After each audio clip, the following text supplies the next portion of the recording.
Good morning, Cebu City. My name is Rico Valentino. Kini atong balita karong buntaga. Impluwensyado nga tao mipaluyo sa tulis. Nagkaduol na sa kasulbaran ang Police Regional Office 7 sa pagtuli sa Oro Sugbo Pawn Shop and Jewelry Store sa Dalan Colon, Barangay Kalubihan, Dakbayan sa Sugbo. Human nadakpan ang upat ka mga tao ug nailhan ang laing tulo nga wala pa madakpi. Mato ni Police Lieutenant Colonel Gerard A. Spilare, spokesperson ni Police Brigadier General Anthony Abirin, hepe sa kapulisan sa Central Visayas. Sa upat nga nadakpan, duha niini mao ang na-intercept sa lungsod sa Sibunga atol sa checkpoint. Kini mao sila Jordan Ramos Baquiano ug Dan Carlo Heverola Flores, pulos taga Barangay Gutlang, lungsod sa Argao. Ang laing duha mao ang babae ug lalaki nga nasikop sa Mandaue City Police Office MCPO niadtong Domingo, Nobyembre 26, 2023. Apan nipasabot si Pilare nga ang kaso sa duha sa syudad sa Mandaue may kalabutan sa armas ug eksplosibo nga nakuha gikan kanila. Ila pa ang gipalawman ang ilang investigasyon kung unsa ilang kalambigitan sa tulis sa Oro Sugbo. Samtang ang duha nadakpan sa Sibunga na establisar gyud sa mga nag-imbestigar nga adunay partisipasyon sa pagpanulis. Lakip sa nibawaan sa mga investigador, giunsa nila pagplano ang pagtuli sa Oro Sugbo nga dili lang una ipahibaw ni Pilare sa publiko. Ipahibaw sab ni Pilare nga ang suspect nagsagol na ay lokal ug na ay notadong tulisan sa laing lugar.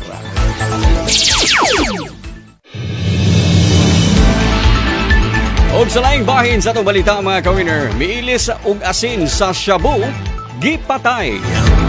Ulitaw nga giingong ni ilis ug asin sa iyang gipapalit nga shabu, gipusil patay alas 11 gis sa gabi sa Lunes, Nobyembre 27, 2023 sa sitio Huyong-Huyong, Alaska, Barangay Mambaling, Cebu City.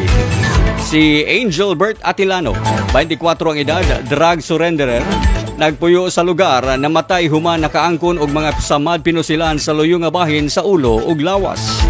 Ang biktima nagduwa og online game sud sa usa ka internet cafe sa dihang ning abot ang mga killers ug nagsakay og motorsiklo. Sigon sa mga nakasaksi nga ang angkas mo'y ninaog ug walay pagduha-duha ni pusil sa biktima.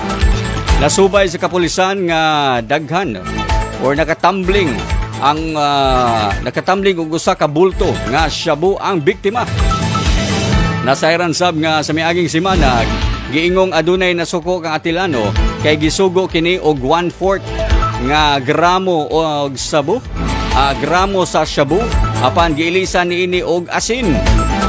Nagduda ang kapulisan nga gihunting sa killer ang biktima tungod sa iyang gihimo.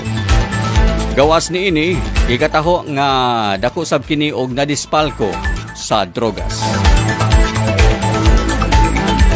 Mga ito balita karong buntaga mga ka-winner. Ako si Rico Valentino. Welcome sa programang Gandang Umaga, Cebu!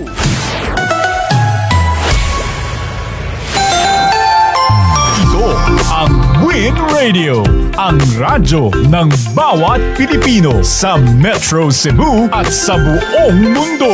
24 oras na tugtugan, kasiyahan at balitaan. Araw-araw, 107.5 sa inyong FM radio. Online, mapapakinggan sa mga radio listening apps. On ground, maririnig mo sa mga tindahan, sasakyan at sa kapitbahayan. Ang Win Radio, kasama mo.